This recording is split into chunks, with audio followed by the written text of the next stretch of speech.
Hello students, question is from DMGT. The question asked is, the graph G with n nodes is a bipartite if it contains. Okay, so normally this is a proper definition.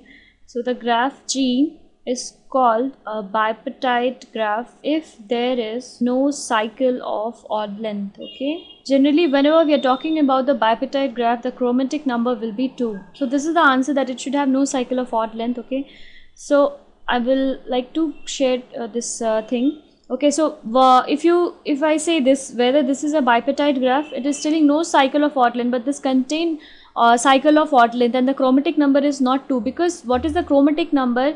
That adjacency vertices should not have the same color. Okay, so it will be from the difference at red, blue, green.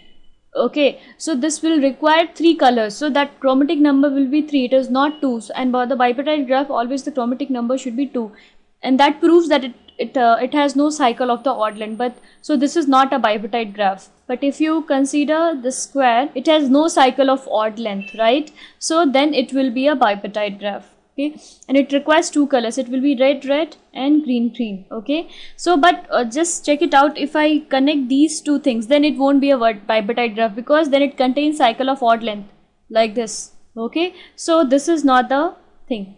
If you remove this, then this will be a bipartite graph. Okay, so it will contain no cycle of odd length, so the answer is C. Thank you.